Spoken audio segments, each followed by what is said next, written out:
Halo, Assalamualaikum warahmatullahi taala wabarakatuh. Ketemu lagi di channel Inredu. Untuk hari ini kita akan belajar bareng lagi materi mata pelajaran PPKN Bab 6. Ini adalah pertemuan kedua di bab 6. Adapun subbab materinya tentang kehidupan bernegara dalam konsep Negara Kesatuan Republik Indonesia atau NKRI. Oke, seperti biasa bagi teman-teman jangan lupa tekan tombol subscribe-nya, like, juga komen, dan boleh share kepada teman-teman kelas yang lainnya supaya kita bisa menebar manfaat yang lebih banyak lagi. Adapun pembahasan dalam video hari ini yang pertama adalah tentang konsep NKRI atau Negara Kesatuan Republik Indonesia menurut Undang-Undang Dasar Negara Republik Indonesia tahun 1945. Yang kedua adalah tentang keunggulan Negara Kesatuan Republik Indonesia. Itu dua pembahasan dalam video hari ini. Nah, konsep Negara Kesatuan Republik Indonesia menurut Undang-Undang Dasar Negara Republik Indonesia tahun 1945 sebagai warga negara yang baik, tentunya kita harus memahami pengertian atau makna tentang negara Indonesia, ya. Sekali lagi, sebagai warga negara yang baik, tentunya kita harus bisa memahami pengertian atau makna negara Indonesia. Makna tersebut penting diketahui untuk yaitu semakin mempertegas identitas negara Indonesia. Nah, Undang-Undang Dasar Negara Republik Indonesia tahun 1945 secara nyata mengandung semangat agar Indonesia bersatu, baik sebagaimana tercantum dalam pembukaan maupun dalam pasal-pasal yang langsung menyebutkan tentang Negara Kesatuan Republik Indonesia. Hal ini dituangkan dalam 5 pasal, diantaranya adalah Pasal 1 ayat 1, terus juga Pasal 18 ayat 1, terus juga Pasal 18B ayat 2, lalu Pasal 25A, dan Pasal 37 ayat 5. Sedangkan dalam pembukaan itu ada di alinea keempat. Nah, bunyi dari Pasal 1 ayat 1 Undang-Undang Dasar Republik Indonesia tahun 1945 yang berbunyi, negara Indonesia ialah negara kesatuan yang berbentuk republik. Pasal yang dirumuskan oleh Panitia Persiapan Kemerdekaan Indonesia tersebut merupakan tekad bangsa Indonesia yang menjadi Sumpah Anak Bangsa pada tahun 1928 yang dikenal dengan Sumpah Pemuda, yaitu satu tanah air, satu bangsa, satu bahasa, yaitu Indonesia. Nah, wujud Negara Kesatuan Republik Indonesia semakin kukuh setelah dilakukan perubahan Undang-Undang Dasar Negara Republik Indonesia tahun 1945.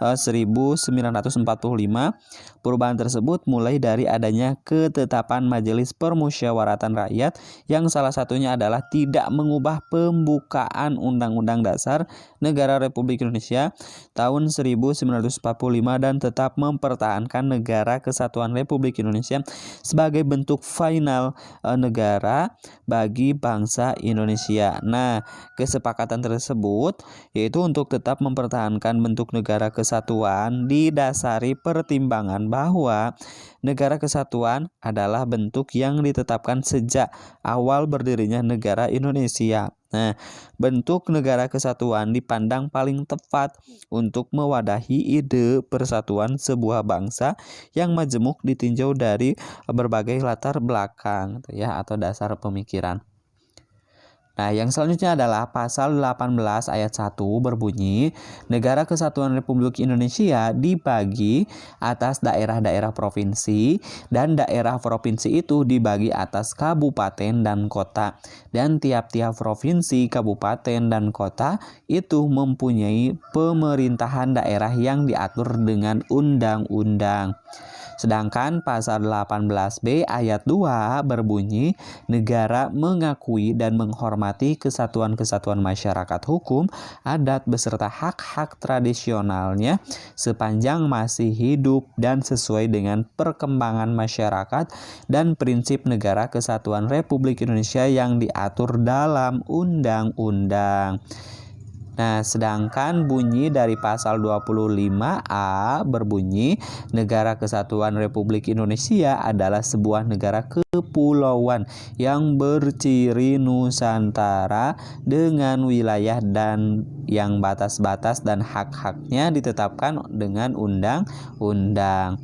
Nah, sedangkan pasal 37 ayat 5 berbunyi, khusus mengenai bentuk Negara Kesatuan Republik Indonesia tidak dapat dilakukan perubahan. Sekali lagi, khusus mengenai bentuk Negara Kesatuan Republik Indonesia tidak dapat dilakukan perubahan. Nah, negara Republik Indonesia memang pernah mengalami pergantian bentuk negara, yaitu dari kesatuan menjadi federal atau serikat, yaitu pada masa berlakunya konstitusi RIS ya, pada masa konstitusi RIS.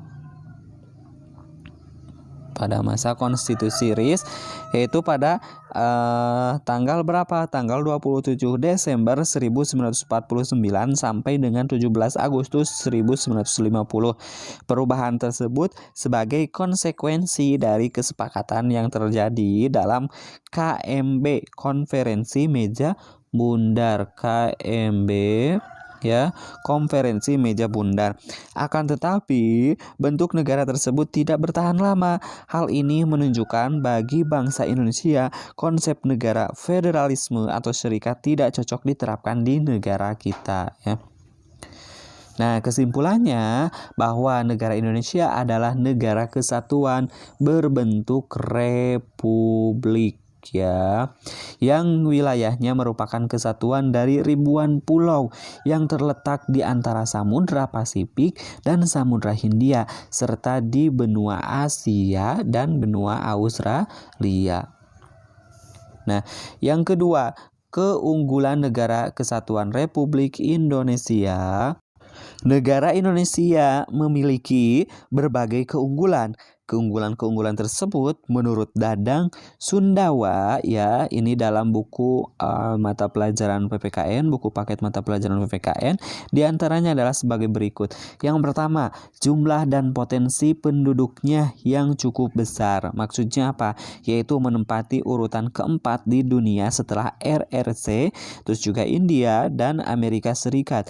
Jumlah penduduk yang besar merupakan potensi yang tidak ternilai harganya dalam upaya mengisi dan mempertahankan kemerdekaan, termasuk sebagai modal dasar dalam melaksanakan pembangunan dalam upaya mensejahterakan bangsa. Yang kedua, yaitu memiliki keanekaragaman dalam berbagai aspek kehidupan sosial budaya.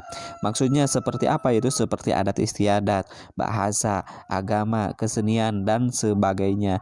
Nah, perbedaan atau keanekaragaman tersebut tidak menjadikan bangsa Indonesia bercerai-berai, namun justru merupakan potensi untuk mengembangkan dirinya menjadi bangsa yang sangat besar. Yang ketiga, keunggulannya apa? Yaitu dalam pengembangan wilayah kita mempunyai konsep wawasan Nusantara.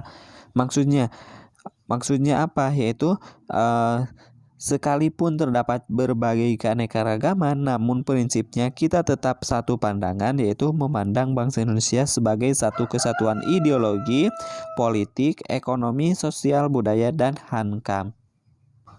Yang keempat adalah semangat Sumpah Pemuda yang selalu merasuki jiwa dan kolbu bangsa Indonesia dengan menunjukkan bahwa kita sama-sama memahami satu wilayah negara dan tanah air yang sama, yaitu Indonesia. Kita sama-sama merasa berbangsa yang satu, bangsa Indonesia, dan sama-sama menggunakan bahasa yang sama, yaitu bahasa Indonesia, serta memiliki sejarah yang sama, yaitu sejarah Indonesia dalam pergaulan, dan yang ditonjolkan adalah bangsa Indonesianya, bukan dari mana asal daerahnya. Yang kelima adalah memiliki tata krama atau keramah tamahan, yaitu sejak dahulu bangsa Indonesia sangat terkenal akan keramah tamahan dan kesopanannya, sehingga sangat menarik bangsa-bangsa lain di dunia untuk datang ke Indonesia. Namun demikian, akhir-akhir ini kesopanan dan keramah tamahan bangsa Indonesia agak tercemar oleh ulah segelintir manusia yang tidak bertanggung jawab, terutama yang gemar membuat kerusuhan, kerusakan, dan perangi-perangi lain yang justru membuat bangsa lain takut datang ke Indonesia. Yang keenam, itu letak wilayah yang amat strategis. Nah, letak wilayah yang sangat strategis yaitu posisi silang di dunia sehingga membuat Indonesia menjadi wilayah yang amat ramai dan mudah untuk dikunjungi dan disinggahi oleh bangsa-bangsa lain. Yang ketujuh adalah keindahan alam Indonesia tidak disangsikan lagi. Maksudnya apa? Yaitu misalnya pantai-pantai di Bali, Pantai Kuta, Pantai Sanur, dan sebagainya. Sumatera ada Danau Toba, Jawa Barat adalah Pantai Pangandaran, Pantai Carita, Gunung Tangkuban Perahu, keanekaragaman flora dan fauna membuat bangsa Indonesia juga semakin dikunjungi oleh bangsa lain. Nah, yang selanjutnya yang nomor 8 adalah salah satu keajaiban dunia juga ada di Indonesia. Contohnya apa keajaiban dunia yang ada di Indonesia, yaitu Candi Borobudur. Nah, Candi Borobudur yang tidak sedikit menarik wisatawan untuk datang ke Indonesia. Selain Candi Borobudur, Indonesia pun mempunyai keajaiban dunia lainnya, yaitu Pulau Komodo. Yang selanjutnya adalah wilayahnya yang sangat strategis atau yang sangat luas, yaitu sekitar di 5.193.250 kilometer persegi yang meliputi daratan dan meliputi lautan. Yang terakhir adalah tanahnya amat subur dan kaya akan sumber alam. Nah, selain hal tadi, bahwasanya kondisi objektif bangsa Indonesia secara internasional atau mendunia sudah beberapa kali dipercaya untuk apa, yaitu untuk menyelenggarakan KAA pada tahun 1955. Yang kedua adalah KTT non-blok 1992. Nah, Indonesia juga memiliki pabrik pesawat terbang bernama PT Dirgantara Indonesia, dahulu bernama Industri Pesawat Terbang Nusantara atau IPTN. Nah, itu beberapa keunggulan-keunggulan yang dimiliki bangsa Indonesia, itu ya. Semoga bermanfaat. Saya akhiri. Assalamualaikum warahmatullahi wabarakatuh. Sampai ketemu di video pembelajaran selanjutnya.